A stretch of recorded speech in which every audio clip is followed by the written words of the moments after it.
जय हिंद दोस्तों। जैसा कि आप सबको पता होगा, आरआरबी एनटीपीसी का एग्ज़ाम आज से शुरू हुआ है और आज पहला दिन था। पहले दिन कौन कौन से टॉपिक से प्रश्न पूछे गए, आपके लिए कौन सा टॉपिक इम्पॉर्टेंट हो सकता है, आपका जो पेपर आया था आज का वो आपका मॉडरेट था या फिर इजी था, उसका लेवल कैसा था, आपके एग्जाम में 100 प्रश्न पूछे गए। तो इन 100 प्रश्नों में से कितने प्रश्न इजी थे, कितने प्रश्न हार्ड थे और कितने प्रश्न मॉडरेट पूछे गए थे। उसके साथ साथ आपके एग्जाम के लिए इम्पॉर्टेंट टॉपिक क्या हो सकता है, जीएस का इम्पॉर्टेंट टॉपिक क्या है, रीजनिंग का इम्पॉर्टेंट टॉपिक क्या है, मैथ का इम्पॉर्टेंट टॉपिक क्या है और कौन कौन से प्रश्न पूछे गए थे, इन सभी विषय पे आज की इस वीडियो में बात होगी। तो आप सभी लोग इस वीडियो को लास्ट तक अवश्य देखिएगा। आज की इस वीडियो के माध्यम से आपको पता चलेगा कि आपको जीएस में कौन कौन सा टॉपिक पढ़ के जाना है, मैथ में कौन कौन सा टॉपिक पढ़ के जाना है और रीजनिंग में आपको क्या देख के जाना है। तो आप सभी लोग इस वीडियो को लास्ट तक अवश्य देखिएगा। सबसे पहले हम बात करते हैं पेपर के लेवल की। आज का जो पेपर हुआ है ये आपका मॉडरेट लेवल का हुआ है। आपने देखा होगा, आपने कुछ रिव्यू देखा होगा, उसमें से बहुत सारे बच्चे ये कहते हुए मिल रहे होंगे आपको कि पेपर बहुत ज़्यादा इजी आया है और कुछ बच्चे आपको यह भी कहते होंगे कि पेपर बहुत ज़्यादा हार्ड आया। लेकिन ऐसा नहीं है। आपका जो पेपर था इस बार का, जो आज पेपर हुआ है, ये आपका मॉडरेट पेपर आया है। ना बहुत ज़्यादा इजी है और ना ही बहुत ज़्यादा हार्ड है। तो आपका जो पेपर है मॉडरेट आया है। तो आप इजी के चक्कर में न रहिएगा, क्योंकि जब 1/3 की निगेटिव मार्किंग होती है और 90 मिनट में 100 प्रश्न करना होता है तो पेपर इजी नहीं रहता है। अगर हम बात करें आपका जो 100 प्रश्न आपके एग्जाम में पूछे गए थे, इन 100 प्रश्नों में से कितने प्रश्न आपके इजी हैं, कितने मॉडरेट हैं और कितने हार्ड हैं, यह आपके लिए इम्पॉर्टेंट हो सकता है। इसलिए मैं इस सेगमेंट को यहाँ पे लाया हूँ। अगर बात करें आपके एग्जाम में 100 में से कितने सवाल आपके इजी थे और कितने सवाल आपके हार्ड थे, अगर मैं बात करूं तो 100 में से लगभग 50 से लेकर के 55 प्रश्न आपके लिए इजी साबित हो सकते हैं। जो बच्चा लगातार पढ़ाई कर रहा होगा, जो बच्चा प्रीवियस ईयर क्वेश्चन पेपर को सॉल्व कर रहा होगा, उसके लिए 50 से 55 सवाल इजी दिख रहा होगा। और उसके साथ साथ लगभग 25 से 30 सवाल आपके एग्जाम में मॉडरेट आए थे और इसी तरह 25 से 20 सवाल आपके एग्जाम में हार्ड भी आए थे। मैं आपको सबसे पहले बता दूं कि यदि आप एनटीपीसी में सिलेक्शन चाहते हैं, एनटीपीसी में अच्छा स्कोर चाहते हैं, तो आपको प्रीवियस ईयर क्वेश्चन पेपर ज़रूर से ज़रूर सॉल्व करना है। यदि आपका एग्ज़ाम 3 या 4 दिन के बाद है तो आप सभी लोग प्रीवियस ईयर क्वेश्चन पेपर को लेकर के बैठ जाएं। बहुत ज़्यादा इम्पॉर्टेंट है, खासकर मैथ और रीजनिंग के लिए। मैथ और रीजनिंग में जितने भी प्रश्न पूछे गए हैं उसमें से लगभग 50 से 60 प्रश्न आपके प्रीवियस ईयर के मिलते जुलते हुए आए हैं। तो प्रीवियस ईयर आपके लिए मोस्ट इम्पॉर्टेंट साबित हो सकता है। ठीक है, 100 प्रश्न तो जो था पूछा गया था 100 प्रश्न, उसमें से लगभग 50 से 55 प्रश्न इजी थे, लगभग 25 से 30 प्रश्न मॉडरेट थे, वहीं 25 से लेकर के 20 प्रश्न आपके एग्जाम में हार्ड पूछे गए थे। और ये इजी उसी व्यक्ति को लग रहा होगा, उसी स्टूडेंट को लग रहा होगा जो पढ़ाई किया होगा या फिर लगातार प्रीवियस ईयर क्वेश्चन पेपर को सॉल्व किया होगा। आपके एग्जाम में जो आपका सिलेबस है उसमें मैथ के 30 प्रश्न, रीजनिंग के 30 प्रश्न और जीके जीएस के 40 प्रश्न आए थे।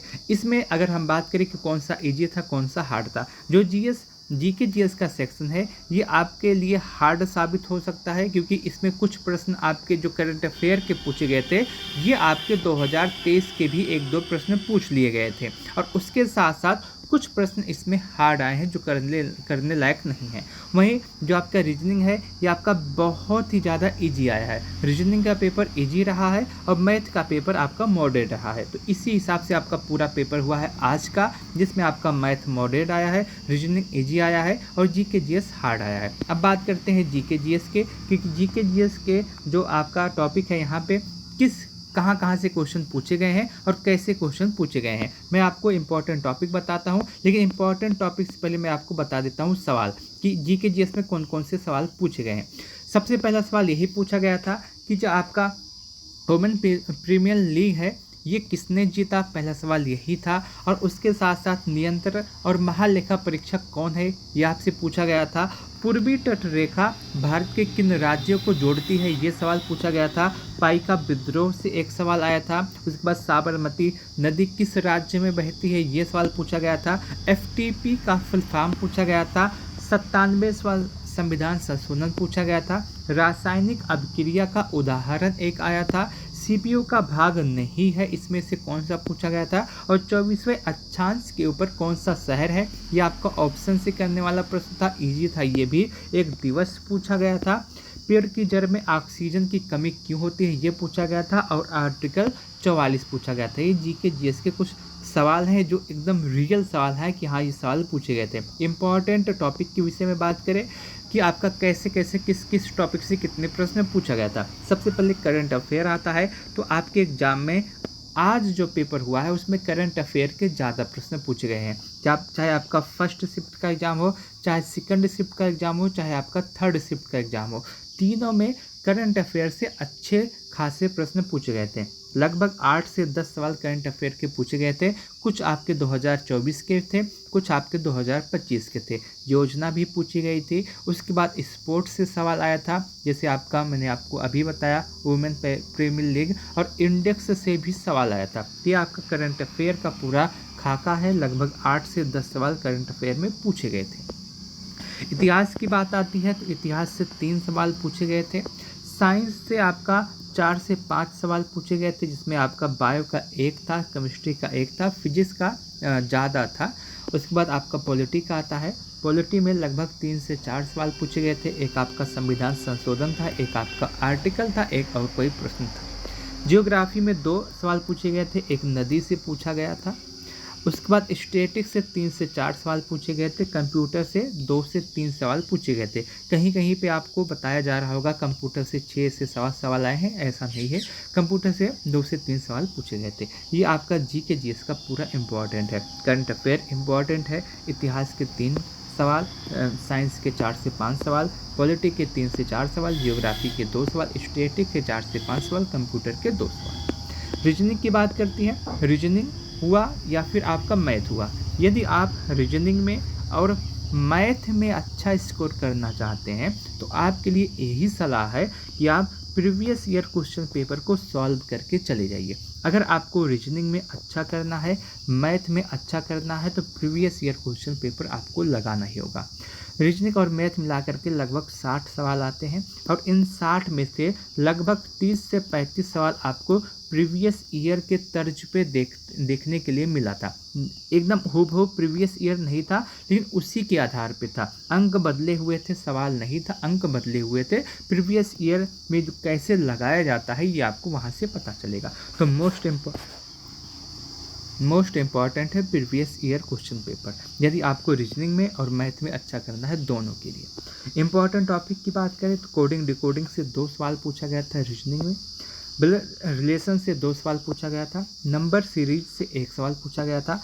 एनालॉजी से 3 सवाल आए थे। उसके बाद डिस्टेंस डायरेक्शन से 1 सवाल आया था। सीटिंग अरेंजमेंट से 2 से 3 सवाल पूछे गए थे। वो भी इसमें लगभग 6 से 7 व्यक्ति को बैठाने वाला, सीटिंग करने वाला सवाल था, यानी कि हार्ड ये आप मान सकते हैं। लाइन अरेंजमेंट से आपके 2 से 3 सवाल आए थे। ये आपका रीजनिंग का है। अगर आपके एग्जाम में बात करें तो क्लॉक से नहीं सवाल आया था, कोई भी सवाल नहीं था।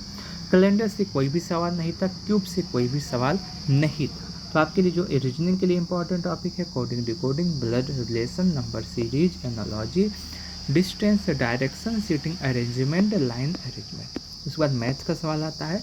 मैथ में सबसे ज़्यादा इम्पॉर्टेंट जो टॉपिक है वो सिंप्लीफिकेशन है, क्योंकि सिंप्लीफिकेशन से 4 सवाल आए थे, और उसी तरह नंबर सीरीज से भी 4 सवाल देखने के लिए मिले थे। यानी कि जो 30 सवाल आता है उसमें से 8 सवाल आपका सीटिंग अरेंजमेंट और नंबर सीरीज से ही आ गया था।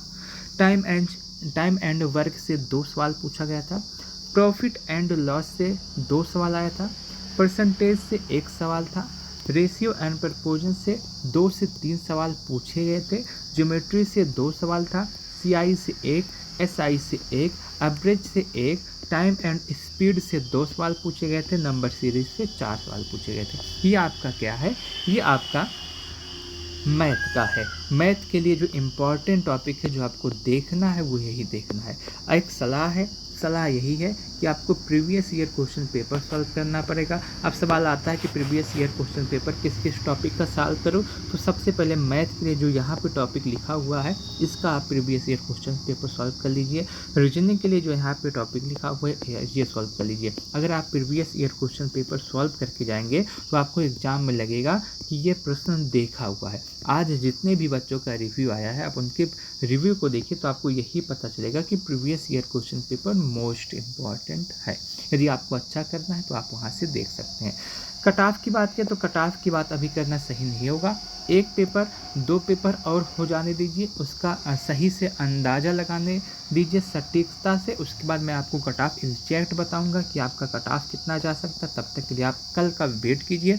कल का पेपर देखने के बाद मैं आपको सटीक तरीके से बताऊंगा कि इस बार का कट ऑफ कितना हो सकता है। मैं उम्मीद करता हूँ कि आज का वीडियो आपके लिए उपयोगी रहा होगा, आज का वीडियो आपके लिए इम्पॉर्टेंट रहा होगा।